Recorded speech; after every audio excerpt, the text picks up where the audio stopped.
born in Moldova. We immigrated to Los Angeles when I was 2 and moved to that Soviet diaspora part of West Hollywood on Havenhurst Avenue in a lovely rent-controlled apartment that I shared with my parents, my grandparents, and my great-grandmother. And so kind of grew up in that part of town until I was 10. All in one place? Yeah. In West I shared Hollywood. a bedroom with my parents. Oh, my God. And you said you were in, on Havenhurst, I think? Yeah, Havenhurst, in West Hollywood. Havenhurst and what? Havenhurst and Romaine, I think.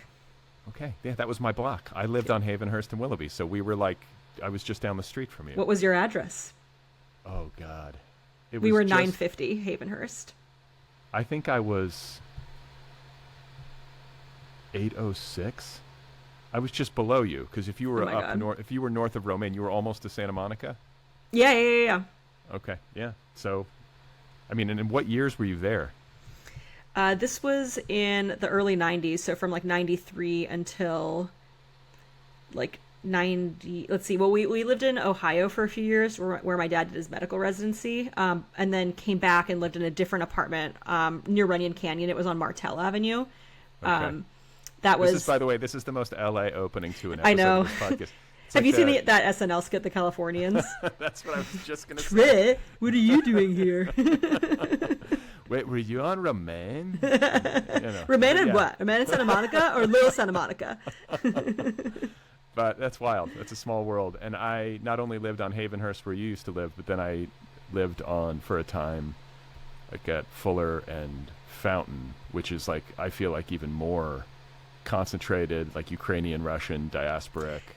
It really is. Yeah, I went to elementary school off of Fountain, and Fuller was where my elementary school math tutor lived, where I would go for lessons to get that extra studying in to try to give me an advantage over all the American-born kids, as immigrants are known to do.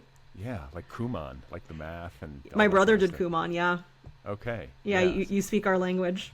Well, my daughter went to an elementary school that was like 80 or 90% Korean kids. Mm-hmm. And we felt like as parents, like we were just complete failures because these kids are like playing the harp and like, like doing calculus. And like... Immigrant culture, man. Yeah. It almost doesn't matter what culture. I feel like everyone who comes here to immigrant parents is just like hustling so hard. Yeah, and that's what it was like for you. I mean, you were in a bedroom with your parents as a kid. Mm-hmm. Yeah, I got my own room when I was, I think, like maybe 5 or 6 when we moved to Ohio. So we didn't share for that long, and I loved it. I think it was probably more frustrating for my parents than me. Yeah, right. But yeah, I mean, I look back on it now, having not really understood what that meant at the time to have, let's see, how many generations was it? My great-grandma, my grandparents, my parents, me, 4 generations under one roof. I don't think I understood that that's a pretty unique thing. It's pretty unique. It's also, I mean, as I know it has its downsides, but it's also kind of cool to really know your family well. And yeah. I think, I don't know, I make this argument all the time. I think one of the most depressing and tragic things about modern capitalism is the way that it has fractured families, because everyone's chasing money and fleeing like rocky economic situations. I mean, you know this as well as anybody, right? You guys fled a country, and it's not just like moving across the country, it's moving around the world. But yeah, the stresses that puts on the family unit and the way in which if parents and children, siblings, live all over the place and sort of lose that sense of family community. I'm not sure. I know for some families it's great because they're dysfunctional and a mess and they shouldn't be anywhere near each other. But for families that get along more or less, I'm not sure if it's the best thing for human beings to be split up like that.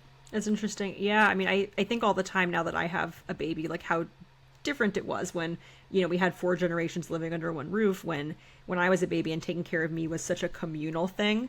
Right. Like, I have these old black and white photos with the Soviet rugs on the walls of me being pulled out of the bathtub and my grandpa standing there holding a towel to grab me, and my grandma is like in the middle of this scolding face telling him to stop making wind with the towel because it's making me cold.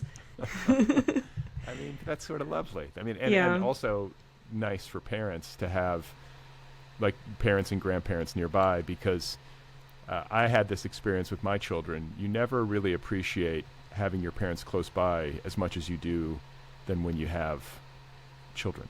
Like now that Yes. you have a baby, because you just had a baby a few months ago. I did. Yeah, no, it's never been more true. Like I've always been close with my family and with my husband's family, but now that we have a baby, it's like, can you come over and not leave ever? Right. Yeah, exactly. Move in, Like, Yeah, like the concept of boundaries, before it was like, we need good boundaries. I need to individuate. And now it's like, sleep in my bed with me? Yeah. Right. Right. Hold my I know. baby in the bathroom while I shower so I can see her and also talk to an adult at the same time. Right. That's exactly right. It's so strange how that works. But anyway, it sounds like you come from a loving family, like Yeah. for all of the traumas and difficulties associated with having to immigrate and having to flee. I'm imagining fleeing like desperate situations. Or difficult situations. I want to Yeah. say I read in that article in the LA Times that Jim Rulin wrote about you, that your grandfather or great grandfather Great-grandfather. was killed by the KGB. Yeah, as an enemy of the state, whatever that means. Oh my God! So your family has been through some real stuff.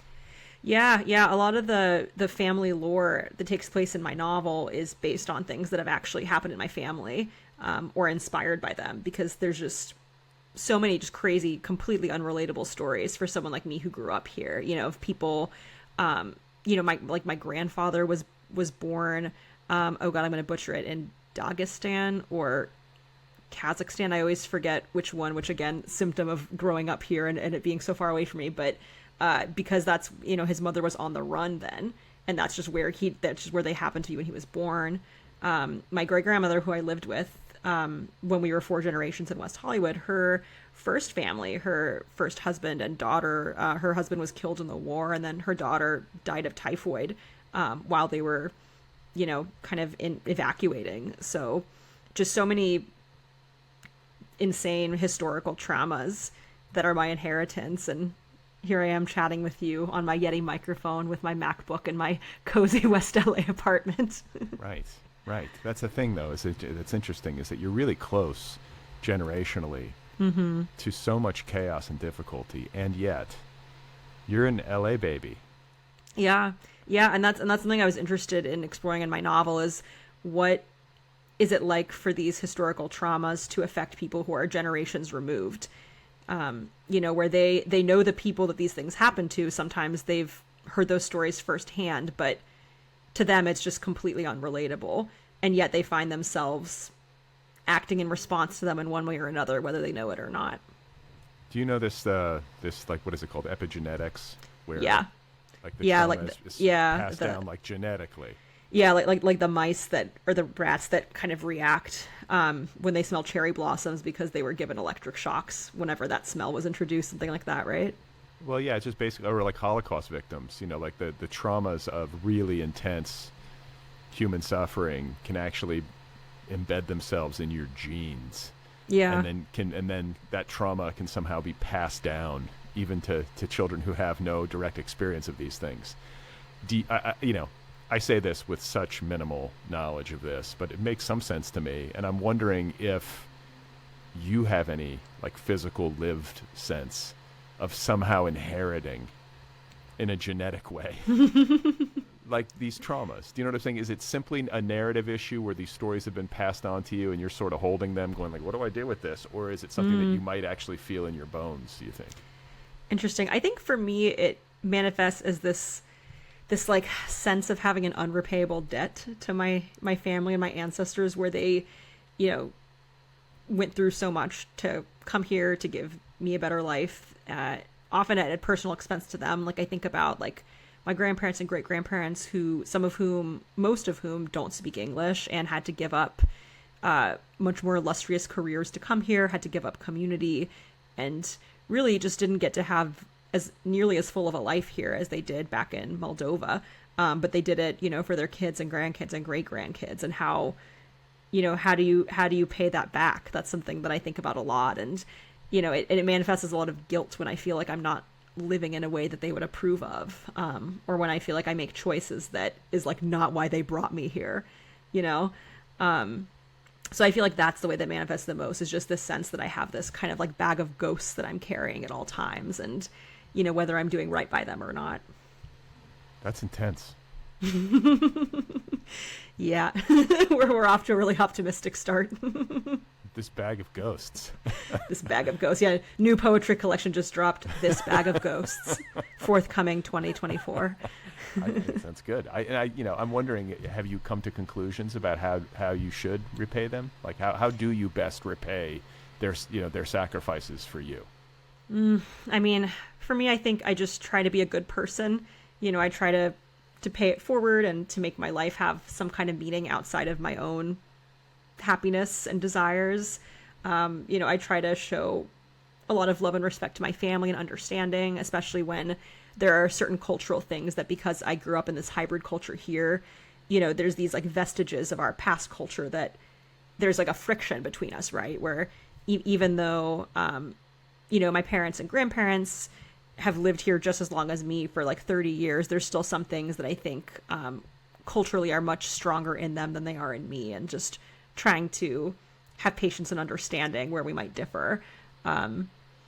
And yeah, and just I think there's also something to pursuing desires and making choices that, you know, were never even on the table for my relatives, even if they're not choices they would have made for themselves. Just being able to have the freedom and exercising that freedom, I would hope that they would be happy about that.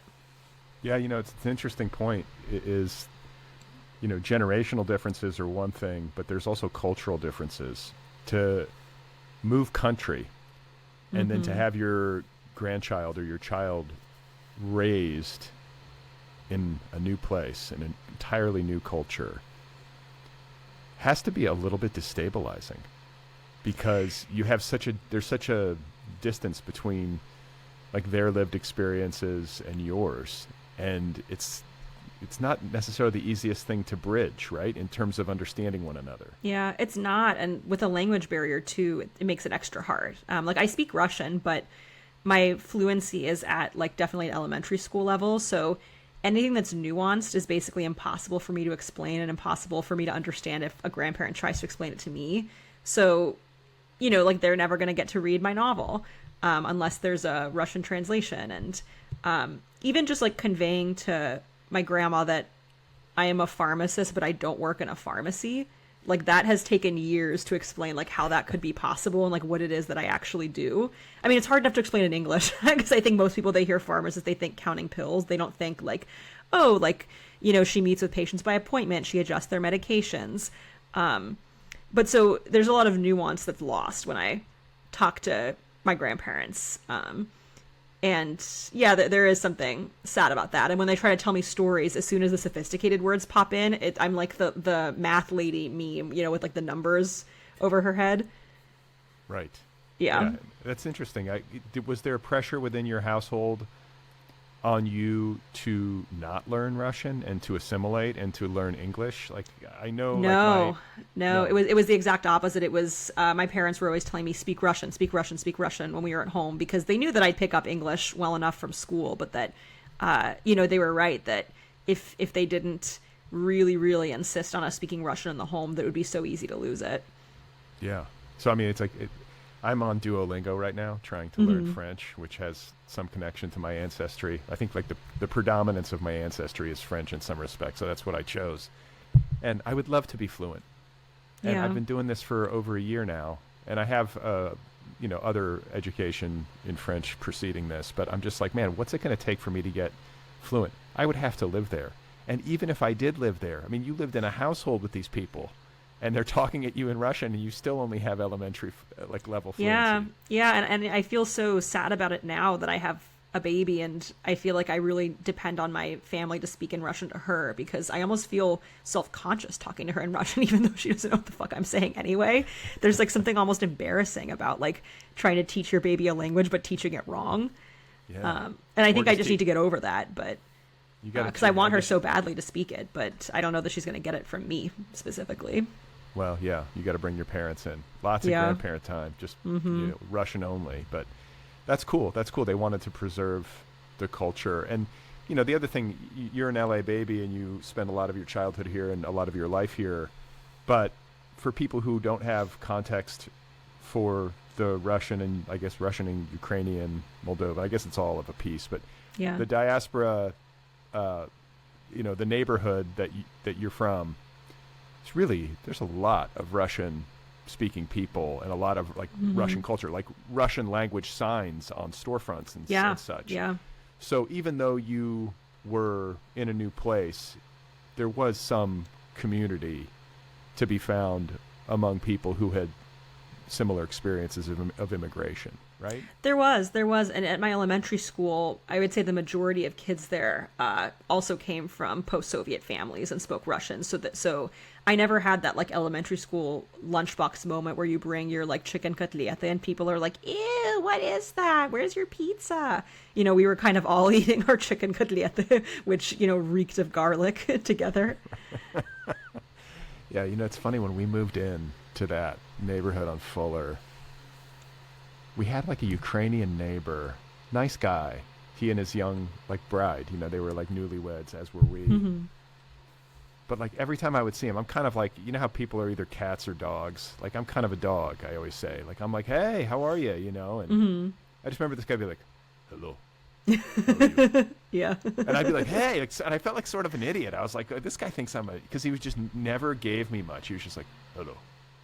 Well, that's very much a Soviet thing, is that they apparently, when McDonald's first opened in the Soviet Union, it was like very touchy whether it was going to work, because in Soviet Union you wouldn't smile at strangers, you would smile at your friends and family. So like, the concept of like ba ba ba ba, I'm loving it, like, the people who work there are supposed to smile.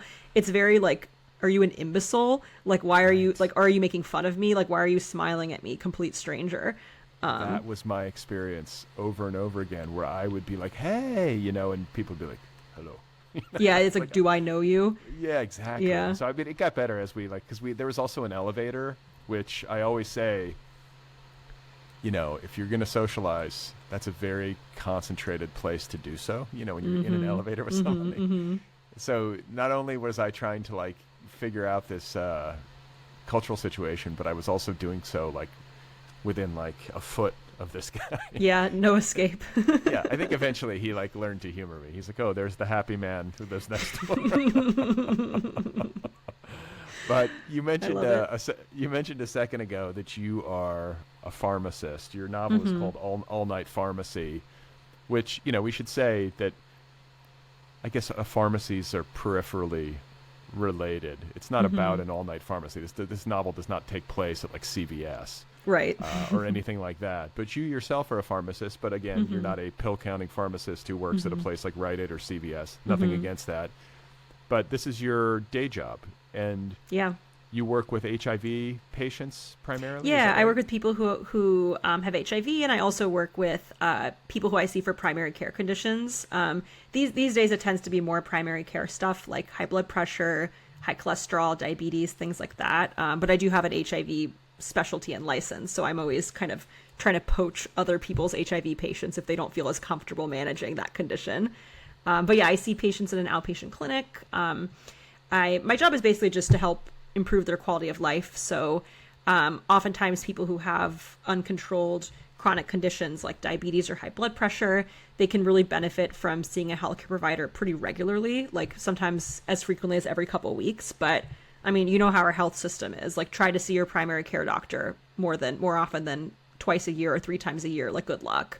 I mean, I'm lucky that I work in a health system where the primary care doctors are pretty accessible, but I'm kind of an added access person where in between seeing their primary care doctor, patients can see me, and, I can adjust their insulin or start new blood pressure medications or monitor their labs. So we kind of work in conjunction together to help improve people's health and quality of life. So drugs, pharmaceutical drugs. Oh, I know drugs. Yeah. Yeah. Drugs. You probably have at least some experience dealing with patients who are like upside down when it comes to opioids and stuff like that, or maybe you've heard about it secondhand. I mean, that kind of stuff surrounds the pharmaceutical industry or the pharmacist world, right? There are lots of people trying to manipulate the healthcare system essentially to get the drugs that they want and are addicted to. Yeah, and oftentimes it's because people really do have really uncontrolled chronic pain in the system, doesn't help them get any better. I mean, like I've had, without getting too into HIPAA, I've certainly had patients who have really severe uncontrolled pain from, horrible injuries, and just like the esoterica of trying to manage getting your refills on time, and then the pharmacy being suspicious about it, and then you've missed several days and now your pain is really uncontrolled, so now you need to double up to catch up, and now suddenly you've run out faster than you thought you would, and now the pharmacy's extra suspicious. It can all be like a very, very vicious cycle. It's weird how this has escalated in our culture. I'm almost 48 years old. When I was a kid, I know this was happening to some extent, but I feel like whenever things tipped, which I think was in the late 80s, when you could start to put commercials on the air, whenever it happened, I could be totally wrong, but there didn't used to be commercials on every 5 minutes for try Ozempic or right. Like all these drug commercials coming at you, and then I guess that introduction of opioids into mainstream pharmacy, the mainstream pharmacy world, that just exploded. That created a ton of addicts. Yeah, and they're incredible drugs. They're life-saving for a lot of people, but it's kind of part of the normal mechanism that you build tolerance to and you build dependence to it. If you take it regularly, that's just kind of how it is. It's not even really a choice if you rely on it. And yeah, there's certainly a lot of risk involved in that. I even remember when I worked in a hospital as a pharmacist back in Boston a few years ago. I took care of mostly patients with cancer who were admitted for kind of any number of things, most of them not because of their cancer specifically, but because of something related to chemo or some infection or uncontrolled pain. And cancer is a bitch, not just from what it does, tumor wise, but like the pain element can be really crazy. And I just remember I would have to verify all the prescriptions that would come in, so no one could get a medication unless I hit the verify button, and I would get orders for just like these insanely high doses of IV fentanyl, like eye-poppingly high numbers, and like I would be trembling sometimes as I would approve it, because you just know that like that is a dose that could kill someone, but this patient in particular needs it. That's their normal dose. Whereas there might be another patient. They've built up enough tolerance to be able to accept that level of fentanyl in their system? Yeah, right? to depend on it sometimes. Whereas some other patient might have, 1/20th of that level, and that's their normal. Fentanyl scares the shit out of me as a parent. Yeah, no, I would be doing the math of like, what is the morphine equivalent of this dose? And does this patient need it? And you look at it. Was this a rounding error? Did the doctor make a mistake? No, they didn't. This is their dose for the last 2 years. Working in the healthcare system, you really kind of get to see the rich tapestry of what people are going through. For sure. And you know what? Somebody who's dealing with cancer and needs pain management medication, like, give them all the fentanyl and all the morphine they need to be comfortable in their lives, especially if they're at the end of their life. But, I think the circumstances that you're exploring in your book are the other end of the spectrum, where you have people manipulating the system who are addicted to opioids. Your narrator has a pill issue. Your unnamed narrator, I should add. Her sister Debbie, also into drugs, and they are living. This is like kind of a very like it's just such an LA book. It's that gritty LA in your 20s, like going out to like shitty bars and getting fucked up all the time. Yeah, hooking up with the exact wrong person. And yet you seem like a mild-mannered, have your shit together kind of person. Like, did you have a wild youth that you're drawing upon for this, or is this something that you are like kind of creating whole cloth, or kind of drawing on friends' experiences? Like, how much can you divulge? Yeah, somewhere in between. I definitely have not lived as wild of a life as my unnamed narrator. I am way too terrified of dying for that. Like, truly. But I did grow up in LA. I have kind of done my time going to kind of cursed bars with your kind of run-of-the-mill menagerie of LA fuck-ups, which is really not run-of-the-mill at all. It's like you have someone who's like writing, some like dinosaur erotica series with their dentist, and actually they just got to deal with Hulu. Right. And then you have someone who's describing what sounds like a Hulu show, but they actually are just like a surgeon trying to break out into a creative industry, and it's never going to happen. Right. It's a weird town. It's a really weird town, and that's what I love about it, is that there's no shortage of just the most specific people you've ever met, and that was a really fun part of writing the book, was trying to nail down that specificity. Yeah, the thing I love about LA, or one of the things that I love and that keeps me here, is the fact that it really is, in many ways, tolerant of so many different lifestyles and life paths in a general sense. I know it has its problems in that department, but it's kind of a circus, and so if you say to somebody like, oh, like, what are you doing in LA? And somebody were to say to you, oh, I'm here, I've got this thing where I'm really into being a mime, and I've got a show idea, and like, you'd be like, okay. No, I have friends who clown.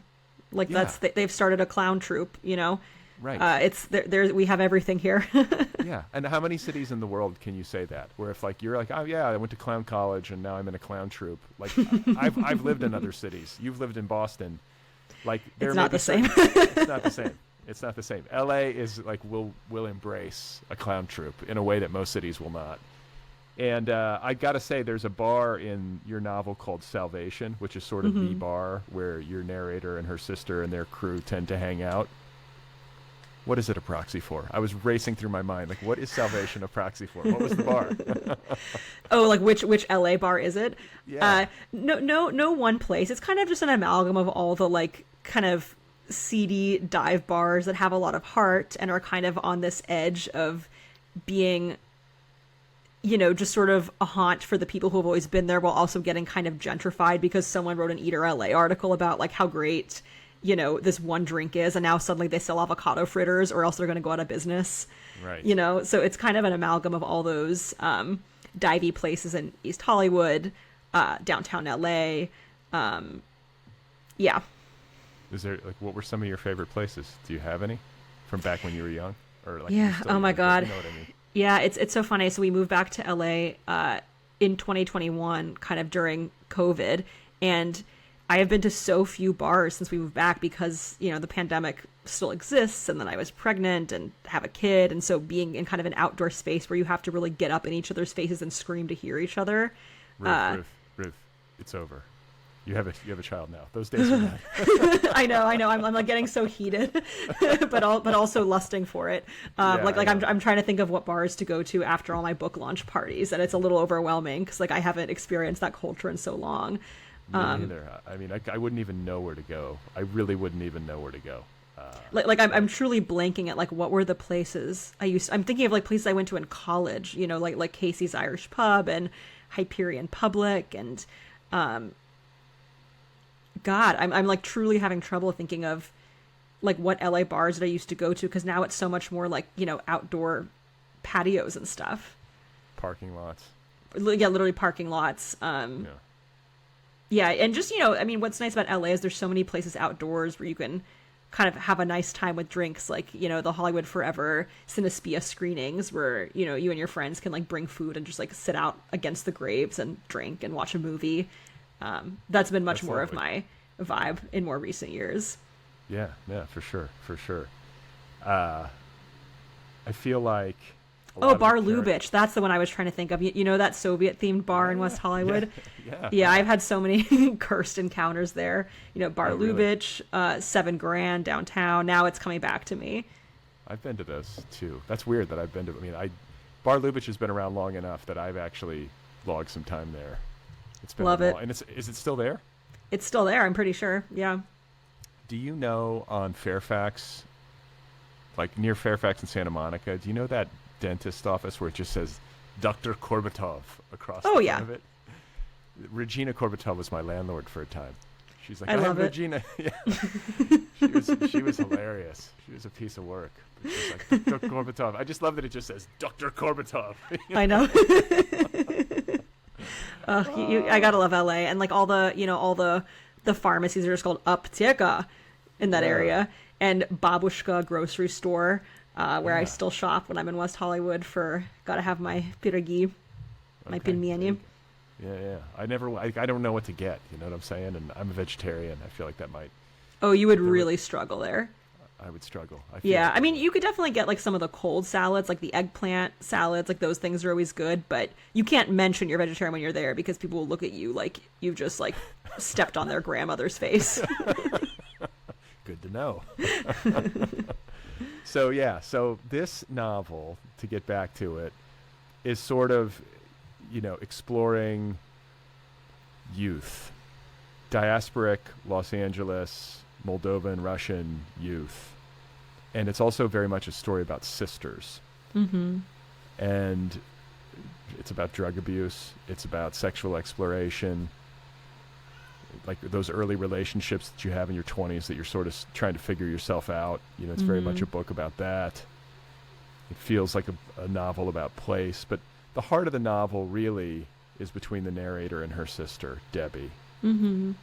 Like, where does that come from? Like, what's the origin story for you creatively? Like, how did you get into this terrain? I mean, I know some of it is drawing on, like, as you said earlier, the inherited traumas from the generations which preceded you and your family, like this immigration to the States and what preceded it. But there's also a very deep sisterly connection here. It's also a queer novel. It's about, the narrator is bisexual. I think that's the fair way to put it, right? Mm-hmm. Yeah. And so, there's a lot of exploration of relationships with both like men and women and what that means. But to me, this is about Debbie and the narrator. Yeah. So I wrote this novel the same way that I write poems. I'm also a poet. I had a book of poems that came out in 2016, and that's kind of the first writing that I was doing for a long time was poetry. And then occasionally writing short stories, eventually wrote linked short stories in the universe of this novel, eventually reverse engineered those stories into this novel, which is a terrible way to write a book, and I don't recommend it. Hey, however it gets done, whatever it takes. It got done, but at what cost? I write fiction similarly the way I write poems, which is that I don't have an outline. I have no idea where I'm going to go with it. It's purely a process of discovery and play, and I write. This is going to sound so schmaltzy, but like I think I write in pursuit of beauty and truth. And for me that means following a strong narrative voice, going in pursuit of arresting imagery and just kind of seeing where that takes me. So, I wrote the first line of this novel almost exactly as it was, which is spending time with my sister Debbie was like buying acid off a guy you met on the bus. And I wrote that sentence and I thought, like, who's talking? Like, I kind of want to see how the rest of their day is going to unfold. And I just kind of let that voice keep talking. And, through trying to capture some of that LA weirdness that I grew up with, through trying to write, a strong voice-driven narrative, like the books I love to read, like Jesus' Son by Dennis Johnson, Marlena by Julie Buntin, The Knockout Queen by Ruthie Thorpe. I just was trying to develop this really voicey narrator who was able to capture like how it feels to be alive and how it feels to live in Los Angeles. And, the sisterhood story just kind of came out organically. I don't have a sister. Sisterhood isn't something that I've spent a lot of time thinking about before this, but the narrator said she had a sister, so I believed her. Okay. So when you psychoanalyze yourself, which I'm sure you do. I am Jewish, so yes. But I mean, when you look at this, because that surprises me, to be honest. Like, I feel like, oh, there's got to be a sister in her life that she's... But no, that's completely invented. Do you understand where Debbie and the narrator come from within you? Do they represent some sort of, like, tension within you? I mean, with the narrator, I think she... I think on some level she's kind of an alter ego of mine if I had no impulse control. Or if I just acted on all my unruly desires. Because I think, a lot of us, when we're in our teens and our 20s, have that feeling that there's something wrong with us, but we don't want to know what it is. And that feeling that we don't know who we are. Other people seem to know who they are. Other people seem to know how to be a person in a way that we don't. And I think especially for immigrants and children of immigrants, that idea of like, what do I want to be when I grow up can be really heavy. And there can be this pressure of you need to figure it out fucking now.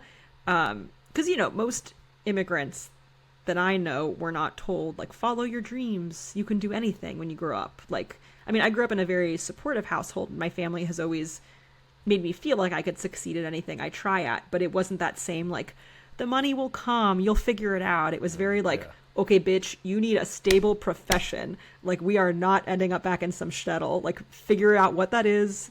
For sure, make your art. You're very talented, but, like, you need to feed yourself. You need to feed your family. You need to not have to be dependent on your future partner to put food on the table. There was a kind of a practicality in the way that I grew up. And the narrator didn't have that, but I think she still has that kind of nagging sense that she's doing life wrong and doing personhood wrong. Yeah, it brings up interesting questions, because I don't think that a practical approach is the worst thing in the world, especially if it is sort of buffered by this, we believe in you no matter what you do. Mm-hmm. But this notion of follow your dreams and the money will come. That's so pre-2008. That's what I grew up with. It's not, and it's loving advice, but it's not good advice in retrospect. It's not how the world works. Or maybe it's not how the world works anymore. Like, maybe the money will come if you do what you love. But I'm surrounded by writers who are trying to do what they love, and the money is not fucking coming for 99% of them, So I don't know. I don't know what the answer is, because I have children now, and I don't want to be like some sort of tyrannical parent who's like telling them to forego, a theater arts degree to become an engineer. But it's, I don't know. What's like, get some skills, I think, is what I would tell my kids that are marketable somehow. Yeah, learn how to speak some languages. That's got to be useful to somebody, right? Yeah, or like kind of learn what the path is to the job you want to do. Like, do your research. Like, that's the thing that I didn't really do. Like, because I've known I was going to be a pharmacist basically since I was 9 years old, because I had that kind of immigrant practicality. I was very close with my mom and and she's a pharmacist. So from kind of a young age, I felt like that's what I will do. I will be like mom. I will be pharmacist.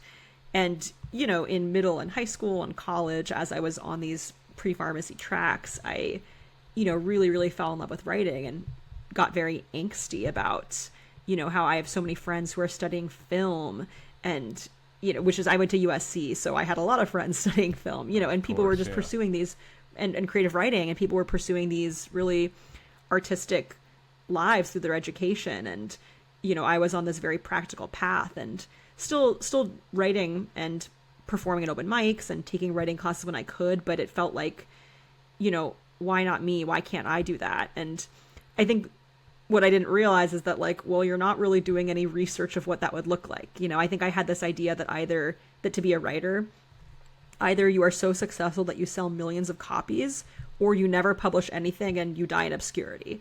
And I didn't realize that most of us actually live very much in the spectrum in between those things. Like, very few of us will be able to support ourselves just off our writing. And, many people who devote themselves to their craft and take the classes, find mentors, read a lot, write a lot, build community, they probably will get some measure of success, some publication, something. And I just had never really done the research to see what a writing life looks like and how I would actually make money as a writer.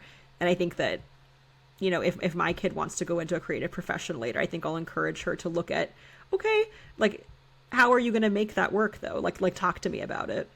Yeah. Well, I think I agree with you completely. And I think back to when I was trying to sort it out in my early 20s and my college days even, I went through this phase where I would read an interview every day with an author of note.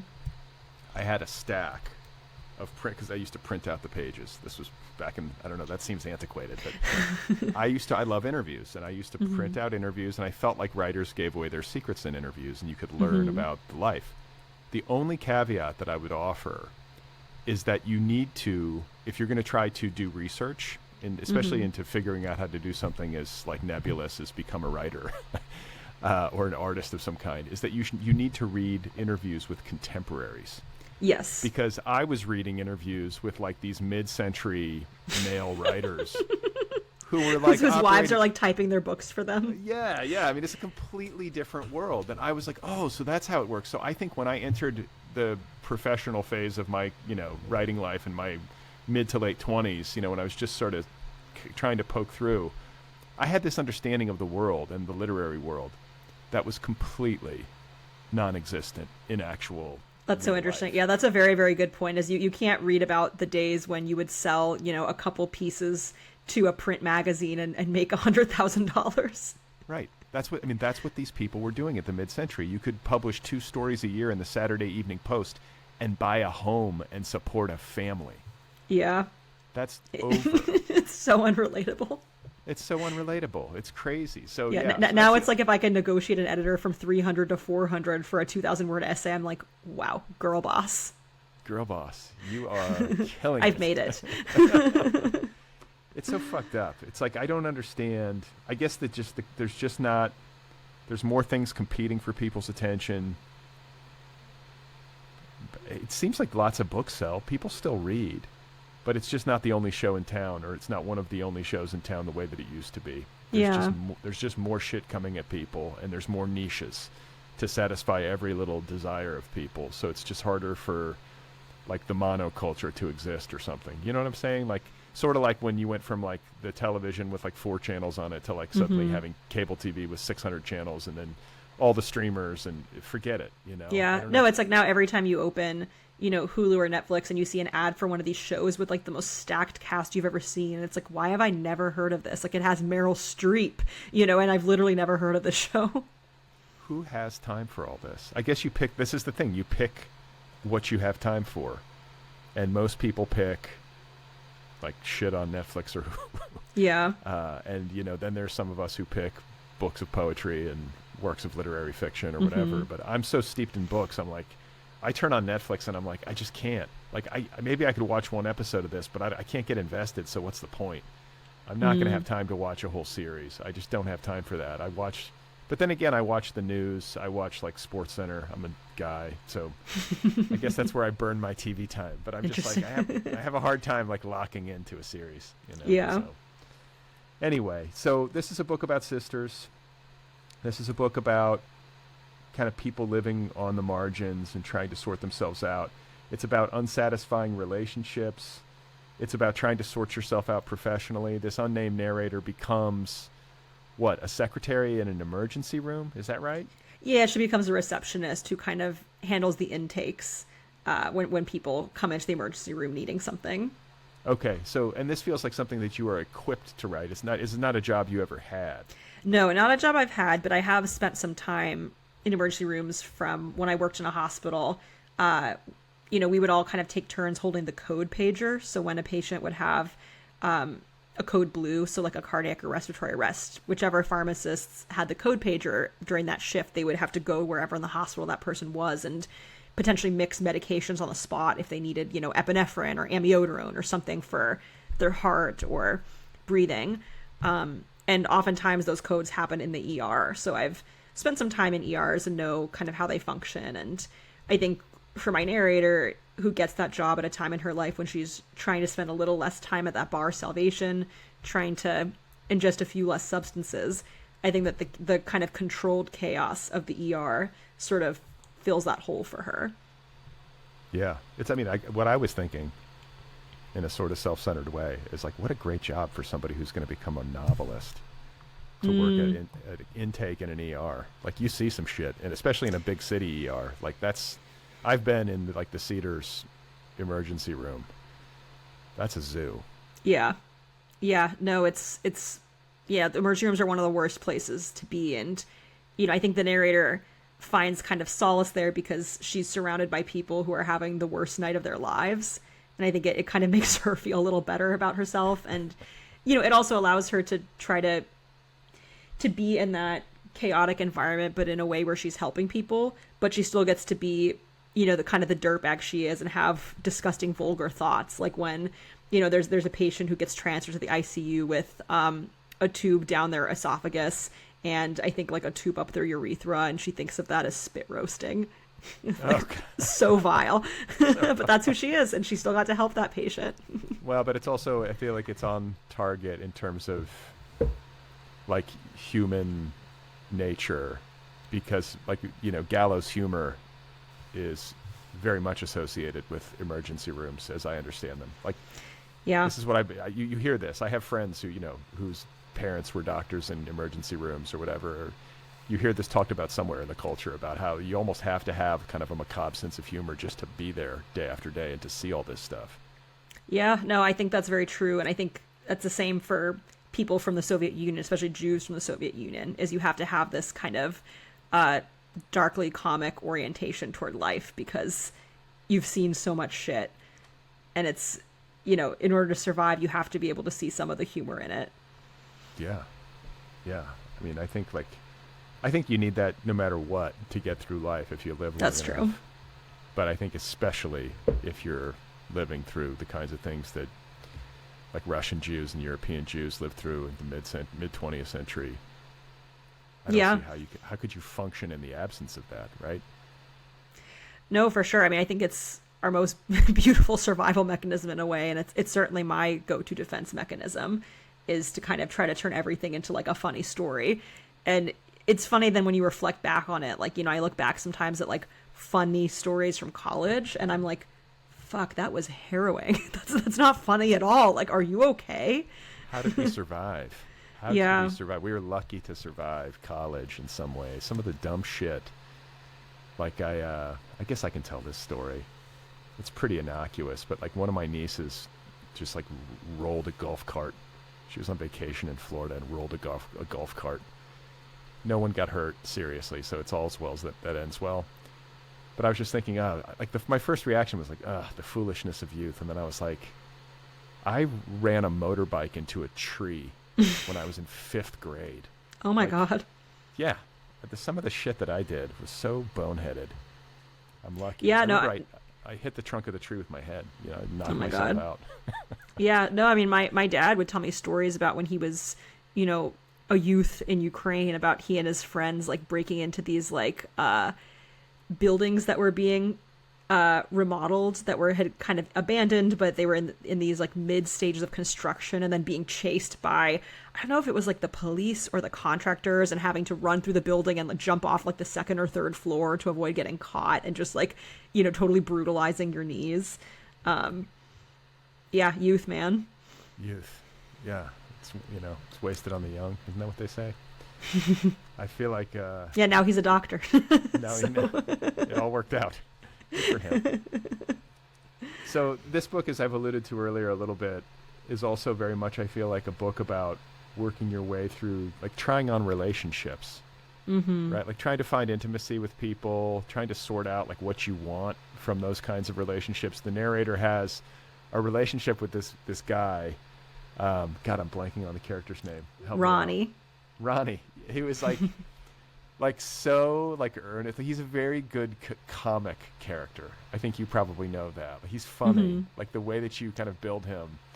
Because what does he want to create? He wants to create like a self-help video game. Yeah, exactly. Yeah, like therapy but fun is how he describes it. Yeah, and he's like really earnest and caring, but like she's just not into him, and he's really into her, and that squares with like a lot of the relationships that I think we have in our early adulthood, where it's kind of a mismatch. Yeah, but it's like there's boxes that are checked, right? Like he's such a sweet softie who really, cares for her, but she doesn't feel deserving of that care or love, and she's way too edgy for him. And if anything, the more he cares for her, the more repulsive it is. She wants him to like abuse her a little bit, and he's, I think, disgusted by that idea and can't do it. No, yeah, he wants to like give her back rubs and like talk, just talk. He actually says really insightful, sweet things in a lot of ways. I mean, it's a little bit cheesy, but like Ronnie's a good dude, but it's just not. It's not a fit, and maybe it's just a function of timing, which I think often happens. Sometimes people meet and they would otherwise be compatible, but it's just the wrong times, they're not in sync with one another in terms of their development or maturity or whatever it is. No, so. Yeah, he's way too pure for her. Like, for her, the sexiest thing he ever does is when he gives her driving lessons and tells her what to do. And then she I wrote about how she tries to like bring that same energy to the bedroom, but he just simply cannot hang in that way. Only in the mall parking lot. yeah, exactly. And then there's a relationship with a woman named Sasha, mm-hmm. who, is like a psychic-ish. Yeah, who identifies as psychic, yeah. There's a lot of psychics in this book, or there's, this is a thing in the book. Do you have any experience with this? Not a ton. I mean, I do distinctly remember when I was in like elementary school, I was at the park with I think just my dad and some, psychic woman, woman who claimed she was psychic and was kind of dressed in this very sort of, these like long slinky scarves with sequins and these bangles, and she pulled my dad aside and said she needed to talk to him, and they like sat on a bench and talked for a while, and I remember sitting off to the side being so anxious about like what the fuck were they talking about, what was this woman doing. And he told me that she was a psychic and that she was telling him about what his life would be, and he wouldn't reveal anything that she told him except that he would live to be at least 89. And I remember being really freaked out about that. Like, why not 100? Like typical, like, anxious 8-year-old vibes. Sure. But so I don't have, much experience seeing psychics myself outside of a couple encounters here and there. But, just living in LA, there's a psychic shop. It feels like every other block. This is okay. We need to underline this. So for people who do not have, like, experience in Los Angeles, this is another thing you see a lot of is psychics. And there'll be like a psychic sign, like, psychic readings, but it'll be on like a house. Yes, it'll be on literally at someone's house in like Sherman Oaks in a residential area. Yeah, so it's not necessarily just like the strip mall psychic. It can be like you're just walking through a neighborhood and it's like, oh, here's somebody giving psychic readings. Like there's lots of this. Yeah, like and zoning laws, question mark. Question mark. And I'm always like amazed by the staying power of some of these psychic shops. I guess like if if somehow you own the house or it's been passed down to you and, you can put a sign on it for however long you like. But a lot of these like retail psychics have some staying power. And I'm like, man, these people are doing business. They must be. Or I do wonder, like, are they day trading? What are the ins and outs on this business? Like, what's, what's the bottom line? Yeah. I mean, I really feel like that because there are so many businesses. You talk about bars. We talked about Salvation earlier and all these kind of dive bars of our, youths. There's nothing that cycles through Los Angeles faster, I feel like, than restaurants and bars. Yeah. And like retail shops. But damn, these psychics tend to stick around. That's so true. Yeah, they're like institutions. That's so interesting. Yeah, I never really thought about how do they stay in business. Because I guess part of it is I don't really pay attention to whether it's the same spots in the same places all the time, but you've got to assume like a lot of them, they have this very like 90s branding with these like kind of shitty tilted white sign in the window, and everyone's got the fucking neon sign with the star or the crescent moon or the hand. Right. We're not reinventing the wheel here. And LA is just such a place where I think you have people who unironically self-identify as psychic, people who identify as witches, people who, are energy healers and do crystal work. And, and I don't say that at all judgmentally. I say that just kind of factually, that we have a lot of people who I think, especially now, kind of engage in these occult practices and take them very seriously. And I was interested in writing a character who identifies as a psychic but doesn't want to accept any money for it. She sees it as kind of a spiritual duty rather than a profession. And I was interested in what would it be like for this character who... And this is Sasha you're talking about. Yeah, this is Sasha, yeah, who shows up at the emergency room one day when the narrator's working there and tells her, I'm your amulet. I'm here to be your spiritual guide. I've been looking for you. And the narrator who's, Why won't someone tell me this? I want to hear this so badly. Yeah, who like knows she should be suspicious, but is also like, oh my God, beautiful woman wants to be my friend, wants to tell me how to live. That's like all I need in this life. Okay, where do I sign up? Someone who sees something in me. Let me guide you. My God, who says that that the universe has a path it wants me to be on, and she knows what that path is. Like, please tell me what it is. I don't want to think anymore about how to be. Right. Yeah. Is there a lot of there's no psychics in your family or anything like that? There's no. But there is a lot of superstition, which I think is not unrelated to psychics. Like there's a lot of being afraid of people putting the evil eye on you. So, you don't brag about your accomplishments, especially not to the wrong person. You wear a red string bracelet. The one that I'm really trying to get to allowed to die with me and not pass on is, if you think someone's put the evil on you, you got to rub your own dirty underwear on your face to dispel it.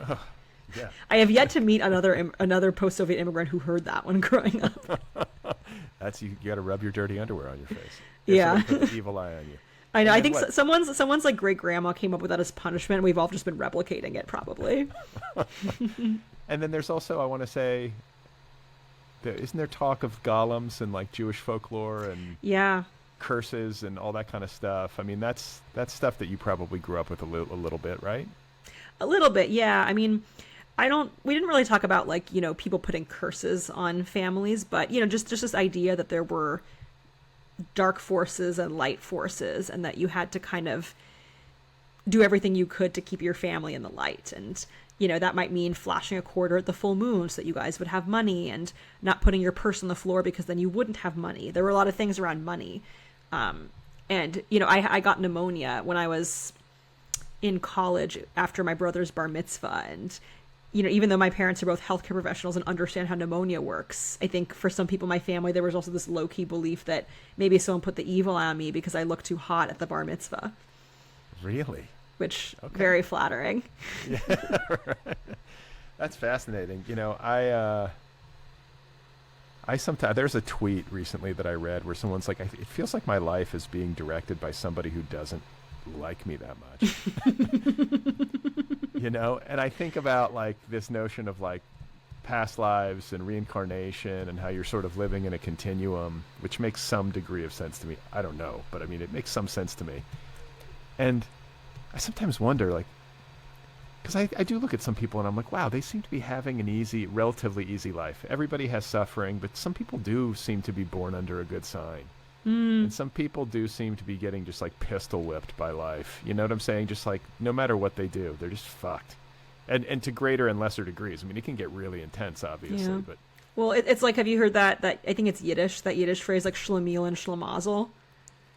I remember that from Laverne and Shirley. That's how old I am. That's song. funny. Yeah, I forget which is which, but one of them is like the person who's always having shitty things happen to them, and the other is the person always doing the fucking up.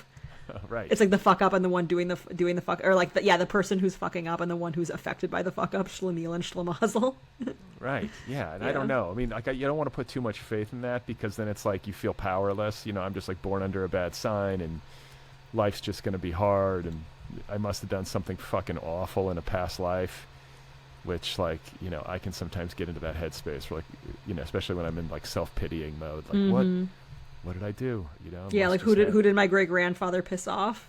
Yeah, must just be a bad seed. I'm taking the punishment now for the generations before me, whatever it is. But I don't know how to make sense of it. I feel like your characters don't know necessarily how to make sense of it, but there is some of that superstition. There is some of that psychic energy. There is some of that trying to maybe break through the barriers or how do I put it? Yeah, it's like people trying to like reach for like a greater freedom somehow. I feel like Debbie sort of is emblematic of that for me. She's a good character too. She's got this verve, like so alive it's almost scary. Is that how you describe her? Yeah. Like yeah. must have been a fun character to write. She's also very troubled, but she's one of these people, I think, who she's ballsy. She has a courage to her that I admire, even if it's a reckless kind of courage. Yeah, no, she's very thrill-seeking, and she's very impulsive, and kind of, she's one of those people who's sort of like, oh, well, this endeavor might end horribly, but at least it'll kind of be part of the rich tapestry of life. Like, let's just see what happens. She really kind of lives at the extremes. Yeah, it is very fun to write a character like that, because then you get to think like, okay, well, what would happen if you took just like an completely nonsensical cocktail of drugs and took the bus to a random stop, and then picked up these two guys who claim to be disgraced Icelandic princes, but you actually think you recognize them as substitute teachers from your middle school. And now you're on one of the overlooks on Mulholland Drive looking over, kind of the maw of the canyon, and your little sister has a knife and she's mad at you.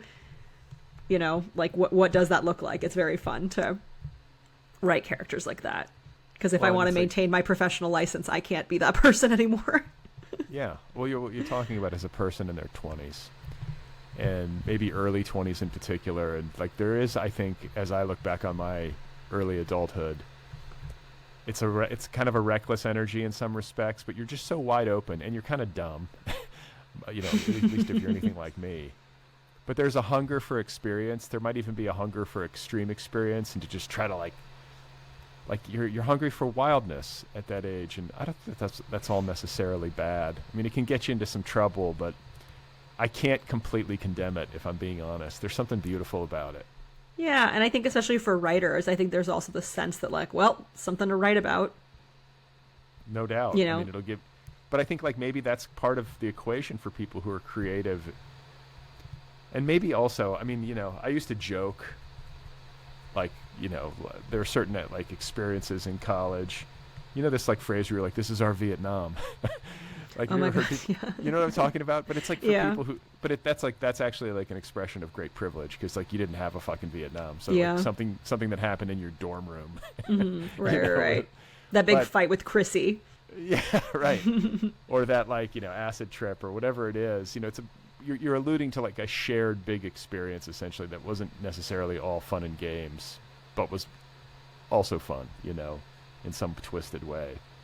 But I think we're hungry for that sort of stuff, and maybe wanting to have a story to tell, or wanting to at least have some experience of life that could qualify as wild and like Yeah. weird. Yeah, I mean, Debbie says at one point in the book that if you're not asking yourself at least once a day, am I about to ruin my life? You're basically not even living a life, which I think is, you know, her ethos in a nutshell. Where do you land on the advisability of that ethos? It's not me. Yeah, I'm way too neurotic to do a lot of things that I think could end with me dying or in the hospital. You know, but you know, to the point where I think partly that's why I write these wild characters, is to kind of imagine, you know, what is the natural conclusion to living this way or doing this thing. You know, what happens if you do, you know, drink mouthwash with a Ukrainian refugee at the bar, and this guy is clearly 17, and you know, there's a goat drinking beer in the background. You know, it's like what what is the natural conclusion of an evening like that? I forgot about the goat. Have you seen a goat in a bar in LA? Not yet, but I imagine that before I die, I will. Yeah, I mean, you can do yoga with goats now, to the point where that's become like a gentrified thing. That's not even like a unique experience. Like goat yoga probably has like 45 places on Yelp within 30 miles of me. So I feel like it's only natural that people are going to start, you know, drinking and doing Ozempic with their goats. What is the appeal of having a goat crawl all over you while you're doing Goats yoga? are so smelly. Like they're pretty Yeah. cute, I think, but they smell so fucking bad. And like I say this with love, because when I got married on kind of like a family-owned farm, and there were alpacas and goats, and I wanted that so badly. I wanted to be able to feed an alpaca at my wedding, and they were so sweet, and the guests loved it, but fuck, do they smell bad. Like, you don't really think those things through before you put down the deposit. Uh-huh. It's like this thing is shitting everywhere. It smelled terrible. It's cute. I love it. We have these amazing photos taken on disposable cameras where their eyes are just so demonically glowing once it got dark, just like kind of chewing their food, staring at you with these demonic green red like fruit fly eyes, smelling horrible. You ever heard stories? You ever read any stories about llamas attacking people No, do they do that? viciously? I would not have guessed it. They seem so docile. No, they go for your genitalia. As I remember reading a story, like if you get on the wrong My jaw side dropped. of a llama, yeah, and they have like these really crazy sharp teeth. I mean, it's awful. It's sort of like I kind of feel about them the way that I feel about chimpanzees after you hear these stories of a chimpanzee mauling somebody. I don't know if you've ever heard that before. But No, like, I we always haven't. I think of chimpanzees as so kind of baby-like. Like when I play with my baby, you know, I just think of little monkeys as they're kind of Yes. using their hands and feet equivalently.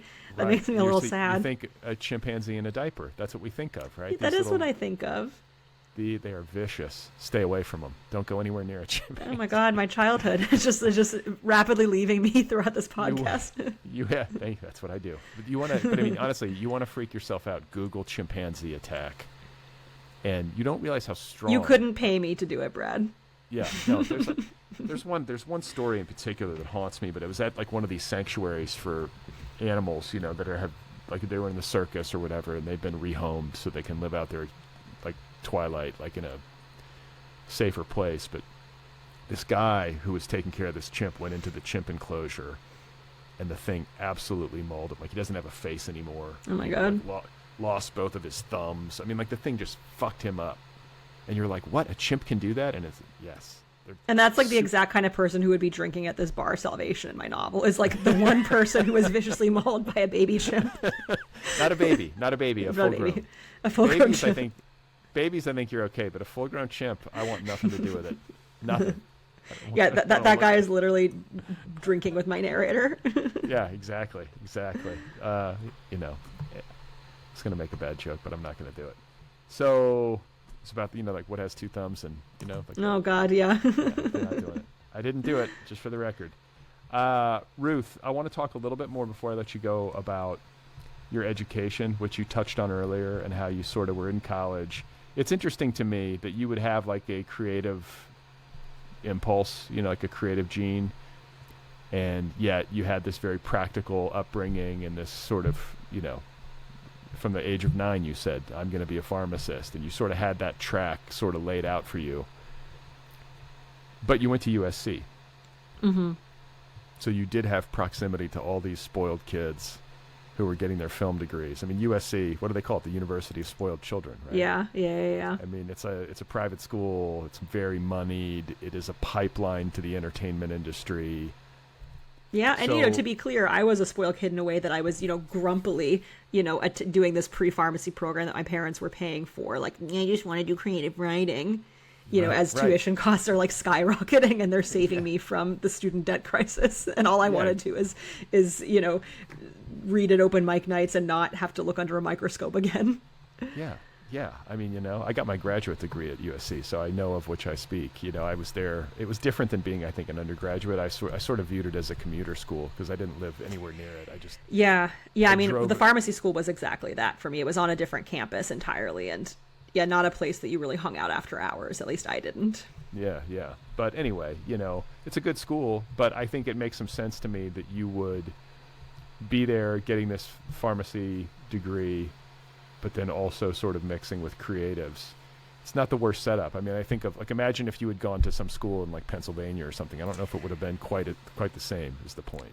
Yeah, no, I hear you. I mean, I feel very grateful that I went to a school where, even though I was on this pharmacy track, I could study so many more things. And because I kind of got taken in by this group of creatives that I was friends with, I realized, like, oh, you can actually publish things, like individual poems. You can read at open mic nights and kind of practice performing your work. You know, here are the books I could be reading. Oh, there are poets who are alive today, not just people who, you know, died in the 50s.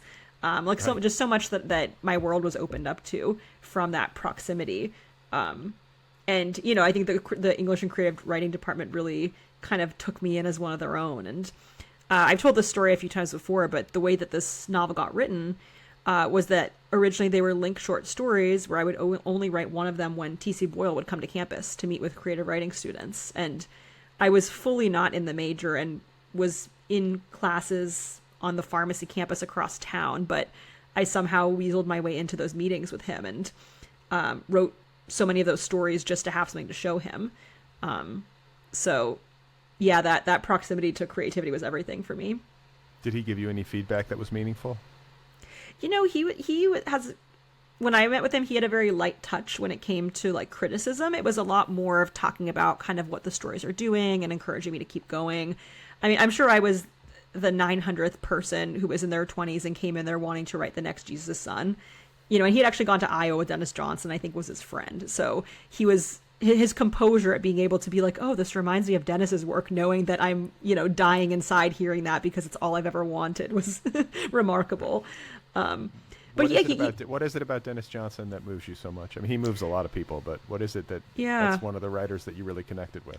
Yeah, well, Jesus' Son specifically, just the way that he's developed this narrative voice, this narrator who's so fucked up but so sincere and just looking for meaning and transcendence and connection, and, you know, finding it in all the wrong places, and just going on these kind of misadventures throughout town. That's like so much the vibe of my novel.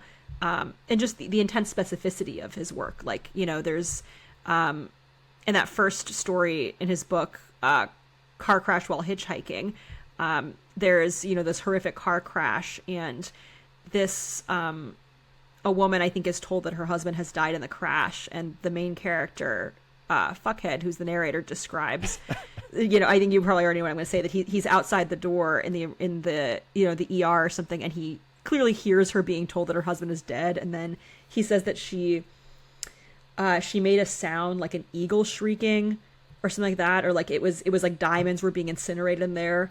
I've gone my whole place, or like I felt lucky to be alive to hear it. I've gone my whole life looking for that feeling, like something like that. I've spent my whole life looking for that feeling. Just like this, the intense specificity of that, of, an eagle shrieking, diamonds being incinerated, and, searching for the feeling behind that sound. I think he captures how it feels to be alive in such kind of a raw, like fluorescent way that a lot of other writers could never, and I'm, myself included, like I could never be at that level, but I can fucking try, I tried to write a book of bangers that even, as closely as possible can approximate how it feels to read a sentence like that.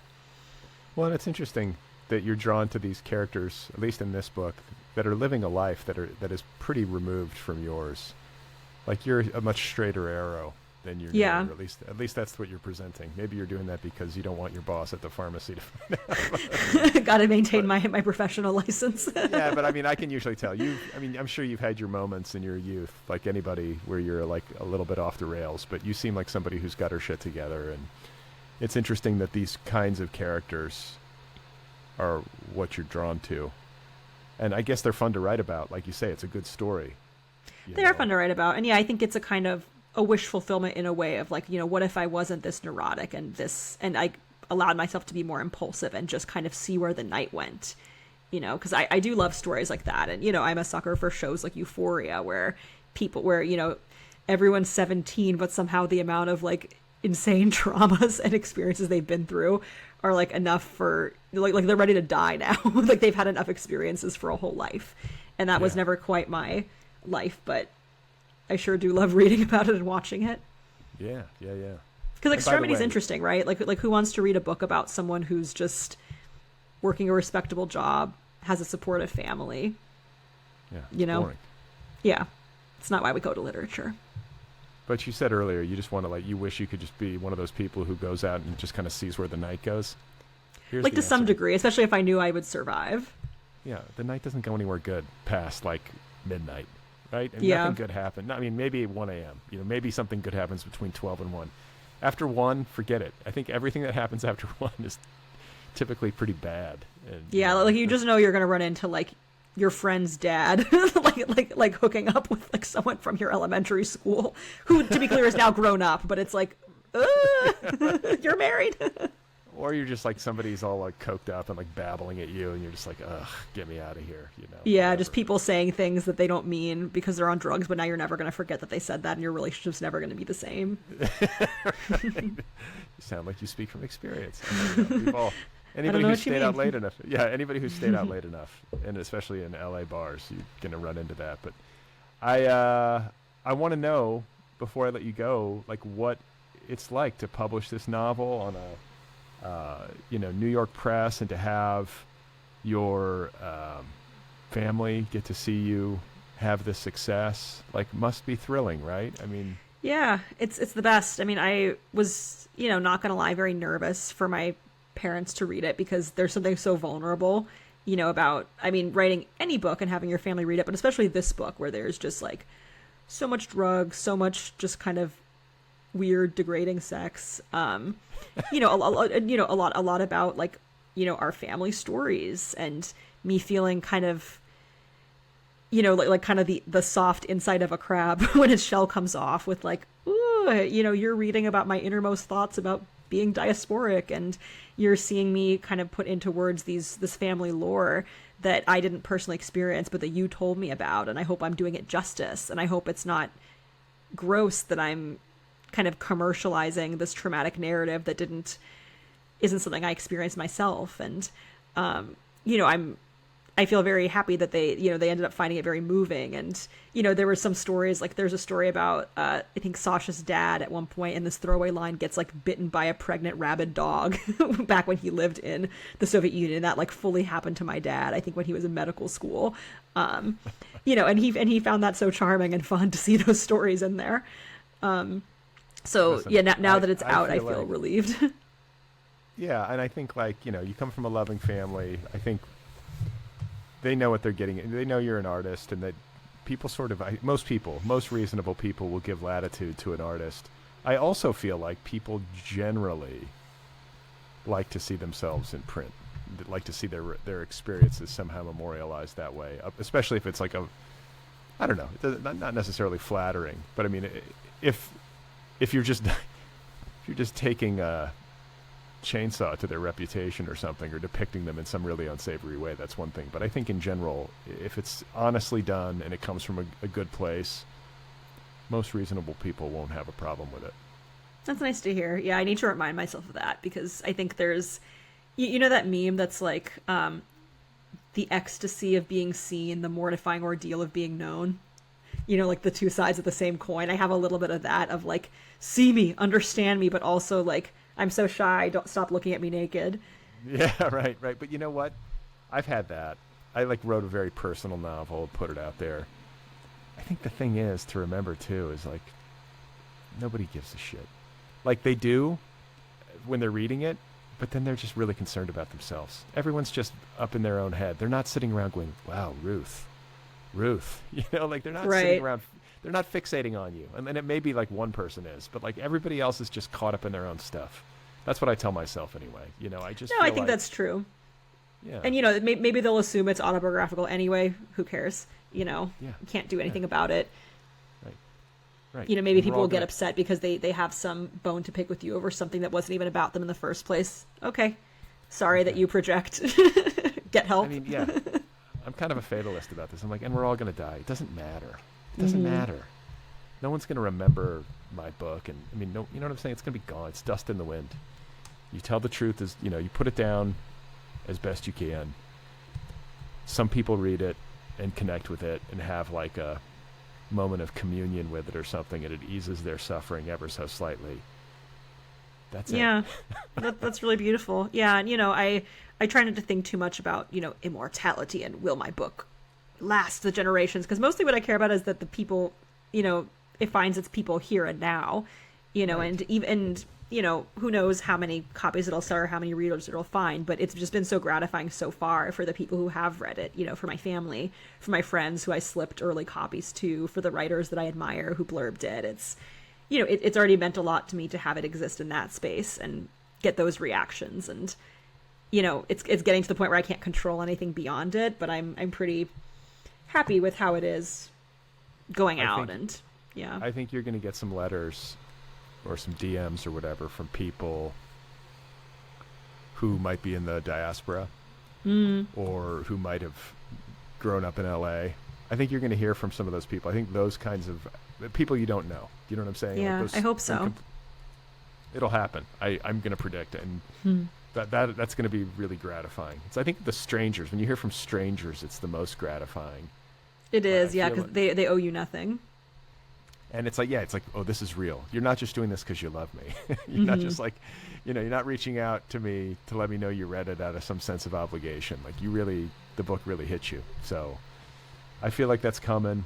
And I always ask people before I let them go if they're working on anything else. Do you have another book in the works, or are you just kind of celebrating this one?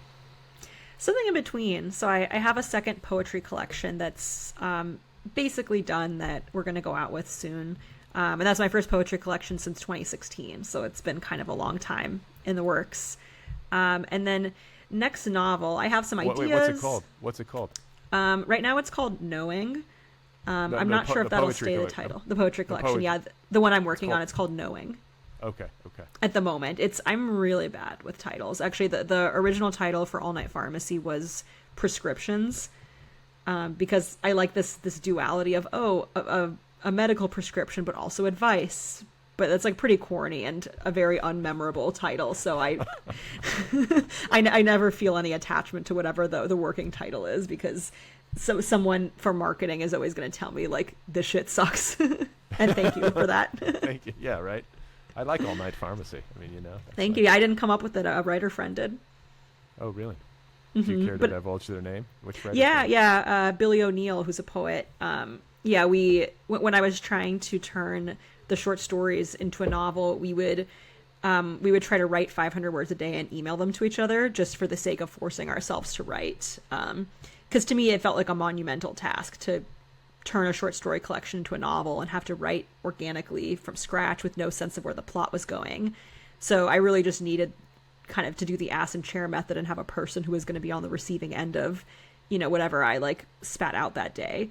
And they, when they read the book, they came up with All Night Pharmacy. And I think it works on a lot of levels. Like the book genre wise is sort of an all night pharmacy. Like we've got a little bit of everything in here. We've got a sisterhood story. We've got an immigrant story, a queer coming of age story, a little bit of like a mystery detective story, an LA story. Right. And our narrator is kind of an all night pharmacy too, in the way that she's, dealing drugs at all hours of the night. That's right. It contains everything. I like it. And I congratulate you on this debut, and I hope you're enjoying it. I feel like we only have so many of these as writers of long form fiction or nonfiction, so you got to really mark the moment. I hope you're doing that, and I wish you well on the poetry collection and on whatever novel comes next. Thank you so much. And this was truly a dream, because I'm, as I mentioned, a huge fan of the pod, and I've listened to probably most of your episodes, so it's very surreal to be here.